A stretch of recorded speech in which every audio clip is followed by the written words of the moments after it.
ছোট মাছ কাটতে যেমন কষ্ট তেমনি খাইতে অনেক মজা। হ্যালো বন্ধুরা, আসসালামু আলাইকুম। সবাই কেমন আছেন? আশা করি সবাই খুবই ভালো আছেন। তো আজকে বাসায় মোয়া মাছ কিনা হয়েছে।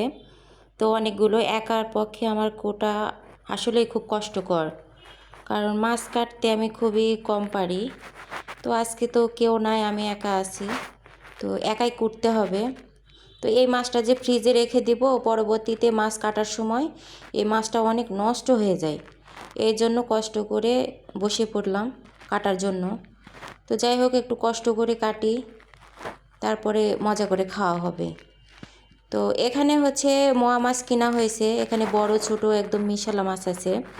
এখানে কয়েকটা ট্যাংরা মাছও আছে, চান্দা মাছও আছে নদীর।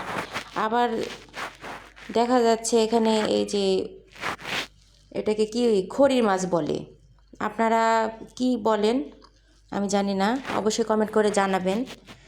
তো মিশালে মাছ আছে। তো এখানে হচ্ছে দুইটা জাত করে নিছি, বড় জাত আর ছোট জাত।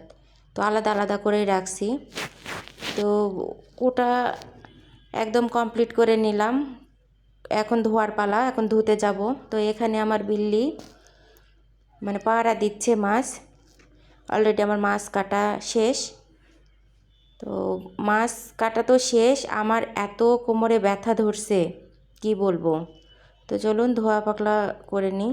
তো ফাইনালি আমার মাছটা ধোয়া কমপ্লিট। তো বন্ধুরা, আমার ভিডিওটা যদি ভালো লাগে অবশ্যই লাইক কমেন্ট শেয়ার করে দিবেন, আর অবশ্যই ফলো দিতে ভুলবেন না।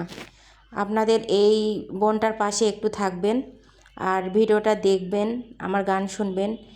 অনেকে অনেকভাবে ভিডিও করে, আমি এভাবে ভিডিও করি। ধন্যবাদ।